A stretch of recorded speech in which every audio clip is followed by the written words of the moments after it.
আগুন নিয়ে খেলছে ভারত। পারমাণবিক শক্তিধর দেশ পাকিস্তানের বিরুদ্ধে যদি সামরিক পদক্ষেপ নেয় তাহলে ভয়াবহ সংকটে পড়বে দেশটি। ভূরাজনীতির খেলায় পাল্টে যাবে সকল সমীকরণ। ইতিমধ্যে দুই দেশ কথার লড়াইয়ের মাঝেই প্রস্তুতি নিয়ে ফেলেছে যুদ্ধের। যদি দুই দেশের মাঝে যুদ্ধ বাধে তবে তিন দিকের সীমান্তে ভারতকে নাস্তানাবুদ হতে হবে সীমান্ত রক্ষায়। এই টানটান উত্তেজনায় কি হতে চলেছে সামনে, তার বিস্তারিত জানাতে ইনসাইড স্টোরিতে আপনাদের সাথে আছি আমি মৃত্তিকা বিশ্বাস।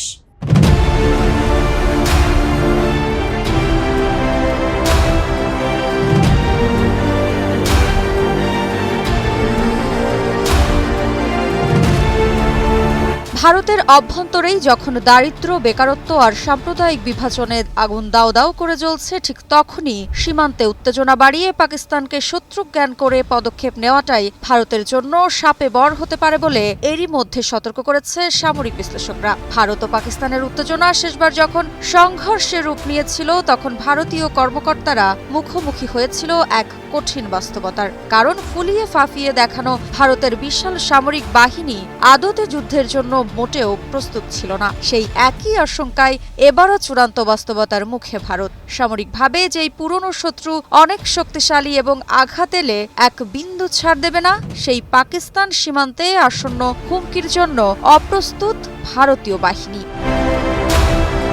পেহেলগামে ভয়াবহ জঙ্গি হামলার পর ভারত যখন রণহুঙ্কারে মুখর, ঠিক তখনই পাকিস্তানের পাশে এসে দাঁড়িয়েছে বিশ্বের অন্যতম সামরিক পরাশক্তি চীন। ভারতের বিপরীতে চীনের এই স্পষ্ট সমর্থন শুধু কূটনৈতিক বার্তায় নয়, বরং সামরিক, রাজনৈতিক এবং আঞ্চলিক ভারসাম্যের এক বিস্ফোরক পরিবর্তনের সংকেত বলে মনে করছেন বিশ্লেষকরা। তাদের মতে, যদি এই সংঘাত ছড়িয়ে পড়ে তাহলে ভারতকে একাই শুধু পাকিস্তানের নয়, বরং চীনের ভয়ঙ্কর রণকৌশলেরও মোকাবিলা করতে হতে পারে। আর ভারতের যদি কোনো ভুল হিসাব হয় তবে দক্ষিণ এশিয়ায় তার আধিপত্যের দিন হয়তো শেষের পথে এগিয়ে যেতে পারে।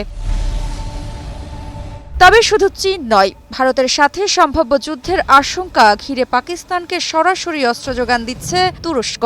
এর অংশ হিসেবে এরই মাঝে অস্ত্রবাহী অন্তত 7টি সামরিক বিমান তুরস্ক থেকে পাকিস্তানে পৌঁছেছে। 28 এপ্রিল এক প্রতিবেদনে এমনটাই দাবি করেছে প্রভাবশালী ভারতীয় গণমাধ্যম টাইমস অব ইন্ডিয়া। 27 এপ্রিল তুরস্কের বিমান বাহিনীর একটি হারকিউলিস 130 কার্গো বিমান করাচিতে অবতরণ করেছে। এতে নানা রকম সামরিক সরঞ্জাম ছিল। তুরস্ক পাকিস্তানকে প্রতিরক্ষা সহায়তা দিচ্ছে, এটি তার ইঙ্গিত বলে দাবি করেছে টাইমস অব ইন্ডিয়া। এটিকে বৃহত্তর প্রতিরক্ষা সহায়তার অংশ বলে উল্লেখ করেছে তারা। অন্যদিকে ইসলামাবাদের সামরিক ঘাঁটিতে তুরস্কের আরও 6টি 130 কার্গো বিমান পৌঁছানোর কথা জানিয়েছে টাইমস অব ইন্ডিয়া। সেগুলোতেও সামরিক সরঞ্জাম ছিল বলে দাবি তাদের। তুর্কি ও পাকিস্তানি উৎসের বরাত দিয়ে ভারতীয় এই গণমাধ্যম আরও জানায়, এসব উৎস থেকে সামরিক বিমানগুলো অবতরণের বিষয়টি নিশ্চিত হওয়া গেছে। ভারত অধিকৃত কাশ্মীরের পেহেলগামে হামলার ঘটনা ঘিরে দিল্লি ও ইসলামাবাদের উত্তেজনা প্রেক্ষাপটেই তুরস্ক এমন পদক্ষেপ নিল বলে অভিমত টাইমস অব ইন্ডিয়ার। এমনই এক উত্তেজনাপূর্ণ অবস্থার মধ্যে বিস্ফোরক এক মন্তব্য করেছেন পাকিস্তানের রেলওয়ে মন্ত্রী হানিফ আব্বাসি। তিনি বলেছেন, ভারতকে ঘায়েল করতে তার দেশ পারমাণবিক অস্ত্র বহনে সক্ষম এমন 130টি ক্ষেপণাস্ত্র প্রস্তুত করে রেখেছে। শাহিন ও গাজনবী ক্ষেপণাস্ত্রগুলো আমরা আমাদের ঘাঁটিতে প্রস্তুত রেখেছি। সেগুলো প্রস্তুত রাখা হয়েছে হিন্দুস্তানের জন্য।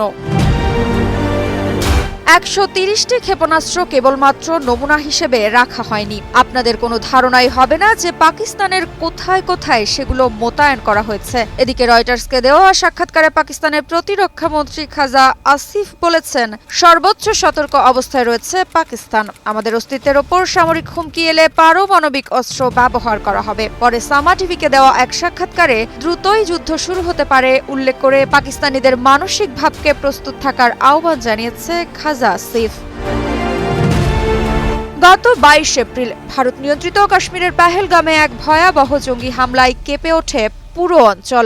মুহূর্তে উত্তপ্ত হয়ে ওঠে উপমহাদেশের আবহাওয়া। ভারত সরকার সরাসরি পাকিস্তানকে হামলার জন্য দায়ী করে। ঘটনায় দায় অস্বীকার করে পাকিস্তানও পাল্টা হুঁশিয়ারি দেয়। পরিস্থিতি আরও জটিল করে তোলে ভারতের সিন্ধু পানি চুক্তি স্থগিত করার সিদ্ধান্ত। পাকিস্তান পাল্টা জবাবে সিমলা চুক্তি বাতিলের হুমকি দেয়।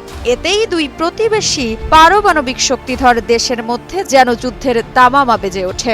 যদিও ইতিমধ্যেই কূটনৈতিকভাবে পাকিস্তানকে কোণঠাসা করার জন্য একগুচ্ছ পদক্ষেপ নিয়েছে ভারত। ভারতের পদক্ষেপের জবাবে পাল্টা পদক্ষেপ নিয়েছে পাকিস্তানও। ভারতের নাগরিকদের ভিসা বাতিল, দেশটির সঙ্গে বাণিজ্য স্থগিত, ভারতের জন্য পাকিস্তানের আকাশসীমা বন্ধ সহ বেশ কয়েকটি পাল্টা পদক্ষেপের ঘোষণা দিয়েছে দেশটি। ভারতও পাল্টাপাল্টি কিছু পদক্ষেপ নিয়েছে, যার মধ্যে ভারতের পক্ষ থেকে সিন্ধু নদের পানি চুক্তি স্থগিত অন্যতম। জবাবে পাকিস্তান পূর্ণ শক্তি দিয়ে এর জবাব দেওয়ার হুঁশিয়ারি দিয়েছে। পাকিস্তান সংবাদ মাধ্যম এক্সপ্রেস ট্রিবিউন এর বরাত দিয়ে জানা যায়, ভারত নিয়ন্ত্রিত কাশ্মীরের পেহেলগামে পর্যটকদের ওপর ভয়াবহ হামলার পরিপ্রেক্ষিতে ভারত একতরফাভাবে সিন্ধু পানি চুক্তি স্থগিত করার সিদ্ধান্ত নিয়েছে। এই সিদ্ধান্তকে কেন্দ্র করে ভারত পাকিস্তানের মধ্যকার উত্তেজনা চরমে উঠেছে। পাকিস্তান হুঁশিয়ারি দিয়েছে, চুক্তি অনুযায়ী পাকিস্তানের পানির প্রবাহ বন্ধ বা সরিয়ে দেওয়ার যে কোনো চেষ্টা যুদ্ধ ঘোষণার শামিল হবে এবং তার জবাব দেওয়া হবে সকল ধরনের প্রচলিত ও অপ্রচলিত অর্থাৎ পরমাণু শক্তি দিয়ে। গ্লোবাল ফায়ার ইন্ডেক্সের তথ্য অনুযায়ী চীনের সক্রিয় সেনা সংখ্যা প্রায় ২০ লাখ, যেখানে ভারতের ১৪,৪০,০০০। চীনের সামরিক বাজেট ২০২৪ সালে বেড়ে দাঁড়িয়েছে প্রায় $২৪৫ বিলিয়ন, যেখানে ভারতের বাজেট $৭৫ বিলিয়ন।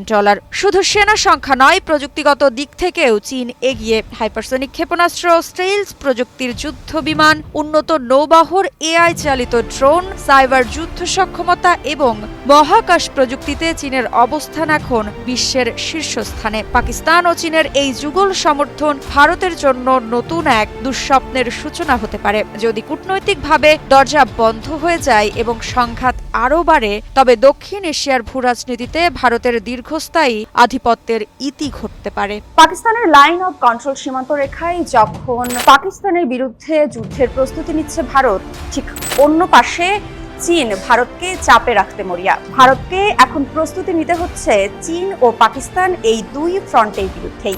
যদি যুদ্ধ লেগে যায়, তবে পাকিস্তান ও চীন এই দুই দেশ মোকাবিলায় ভারতকে দিতে হবে চড়া মূল্য। ফিলিস্তিনে যেমন ইসরায়েলি সেনারা স্বাধীনতাকামীদের বাড়িঘর গুড়িয়ে দেয়, কাশ্মীরেও এখন সেই একই দৃশ্য। সম্প্রতি ফারুক তিদা নামের এক কাশ্মীরির পারিবারিক বাড়ি ধ্বংস করেছে ভারতীয় সেনারা। অভিযোগ, ফারুক লস্করি তৈয়বে যোগ দিয়েছেন, অথচ বহু বছর আগেই ওই বাড়ি ছেড়েছেন ফারুক। তবুও আজ নিরীহ পরিবারটির ঠাঁই হয়েছে খোলা আকাশের নিচে। কিন্তু ভারতীয় বাহিনীর চোখে কেবল দখল আর দমন নীতির জয়গান। আন্তর্জাতিক মানবতা, ন্যায় বিচার সবকিছু যেখানে আজ থেমে আছে গুলির আওয়াজে, বিস্ফোরণের শব্দে। কাশ্মীরের পেহেলগামে সাম্প্রতিক পর্যটক হত্যাকাণ্ডের পর জাতিসংঘ নিরাপত্তা পরিষদের বিবৃতি ভারতের প্রত্যাশা মতো আসেনি। ২০১৯ সালের পুলওয়ামা হামলার সময় যেভাবে বিশ্ব ভারতের পাশে দাঁড়িয়েছিল, এবার কিন্তু দৃশ্যপট ভিন্ন। জাতিসংঘের বিবৃতিতে ভারত শব্দটি পর্যন্ত উল্লেখ করা হয়নি, বরং বলা হয়েছে সব সংশ্লিষ্ট কর্তৃপক্ষ। এই পরিবর্তনের পেছনে রয়েছে পাকিস্তানের প্রাণপণ কূটনৈতিক প্রচেষ্টা।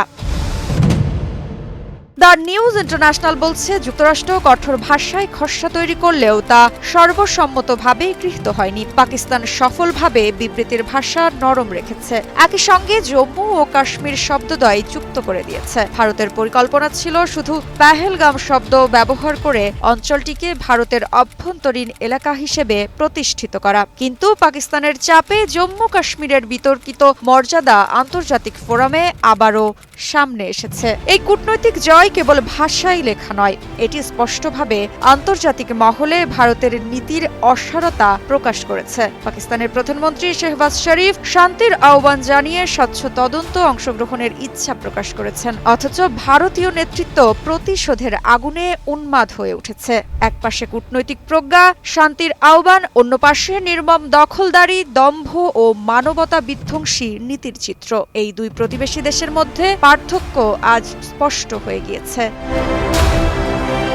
বিশ্লেষকদের মতে ভারতের সামরিক বাহিনী এখনও রূপান্তরের মধ্য দিয়ে যাচ্ছে। এই দুর্বলতা প্রকাশ হয়ে যাওয়ার ঝুঁকি মোদীকে সংযত থাকতে বাধ্য করতে পারে। 2018 সালে একটি সংসদীয় প্রতিবেদনে বলা হয়েছিল, ভারতের সেনাবাহিনীর 68% সরঞ্জাম ছিল প্রাচীন, 24% বর্তমান সময়ের জন্য মানানসই এবং মাত্র 8% ছিল সর্বাধুনিক। 5 বছর পর 2023 সালের একটি হালনাগাদে সামরিক কর্মকর্তারা স্বীকার করেছেন, চ্যালেঞ্জের বিশালতার কারণে অবস্থার যথেষ্ট পরিবর্তন আসেনি। সংসদীয় সাক্ষ্যমতে সর্বাধুনিক সামরিক সরঞ্জামের অনুপাত প্রায় দ্বিগুণ হলেও তা এখনও আধুনিক সেনাবাহিনীর চাহিদার তুলনায় অনেক কম। অর্ধেকের বেশি সরঞ্জাম এখনও পুরনো। তবে অন্যের জন্য কুয়ো খুঁড়তেই সেই কুয়োতেই পড়েছে মোদী সরকার। ভারতের নিজেদের ভেতর থেকেই উঠে এসেছে সবচেয়ে বড় চ্যালেঞ্জ। খালিস্তানপন্থী নেতা গুরুপদ সিং পান্নু ইতিমধ্যে দিল্লির বিরুদ্ধে যুদ্ধ ঘোষণা করেছে। তার ভাষায়, যদি ভারতের সাথে পাকিস্তানের যুদ্ধ বাধে তবে অপ্রতিরোধ্য দেয়াল হয়ে দাঁড়াবে 2 কোটি শিখ। পাঞ্জাবের খালিস্তান আন্দোলনের নেতা গুরুপদ সিং পান্নুর এক ঘোষণায় বলেছেন, ভারতের যে কোনো সামরিক আগ্রাসনের বিরুদ্ধে পাকিস্তানের পাশে দাঁড়াবে পাঞ্জাবের গোটা শিখ সম্প্রদায়। সম্প্রতি ওয়াশিংটন থেকে প্রকাশিত বার্তায় তিনি এই ঘোষণা দেন। এ সময় তিনি হুঁশিয়ারি দিয়ে বলেন, আমরা কখনোই ভারতীয় সেনাবাহিনীকে পাঞ্জাবের ভূমি ব্যবহারে পাকিস্তানে আক্রমণ করতে দেব না। পান্নু বলেন, আমরা 2 কোটি শিখ পাকিস্তানের পক্ষে এক প্রাচীরের মতো দাঁড়িয়ে আছি। একই সঙ্গে তিনি ভারতের সংখ্যালঘুদের ওপর অত্যাচারের কঠোর সমালোচনা করেন। ভারতে বিশেষ করে শিখদের প্রতি যে দমন নীতি চলছে তা আজ গোটা বিশ্ব দেখছে। এদিকে কাশ্মীর ইস্যুতে চলমান উত্তেজনাকর পরিস্থিতি প্রসঙ্গে পান্নুন বলেন, এখন 1965 বা 1971 সাল নয়, এটা 2025 সাল। পরিস্থিতি পাল্টে গেছে। পাকিস্তানের নামের তাৎপর্য উল্লেখ করে তিনি বলেন, পাকিস্তান শব্দের অর্থই পবিত্রতা। আমাদের ঐতিহ্য হলো, আমরা কখনো আগ্রাসন শুরু করি না, করবও না। ভারতীয় নেতৃত্বদের প্রতি কঠোর হুঁশিয়ারি দিয়ে পান্নুন বলেন, যে আক্রমণ করে সে টেকে না, সেটা ইন্দিরা গান্ধী হোক, নরেন্দ্র মোদী হোক বা অমিত শাহ। পাশাপাশি তিনি জানান, আমরা মোদী, অজিত ডোভাল, অমিত শাহ ও এস জয়শঙ্করকে আন্তর্জাতিক আইনের আওতায় এনে বিচারের মুখোমুখি করব। এছাড়াও পান্নুন দাবি করেন, ভারতের পেহেলগাঁওয়ের সাম্প্রতিক হামলা আসলে ভারতীয় সরকারের একটি লোক দেখানো আক্রমণ। ভারতের মাধ্যমে নিজেদের হিন্দু নাগরিকদেরই হত্যা করেছে রাজনৈতিক সুবিধা ও নির্বাচনী লাভের উদ্দেশ্যে। পান্নুর এই বক্তব্য এমন এক সময়ে এলো যখন ভারতীয় উপমহাদেশের আঞ্চলিক উত্তেজনা চরমে, আর এর ফলে ভারতের রাষ্ট্রীয় মদতে সংখ্যালঘু নির্যাতনের অভিযোগ আরো জোরালো হয়েছে। মোদী সরকার কি বুঝতে পারছে পরিস্থিতি বদলে গেছে?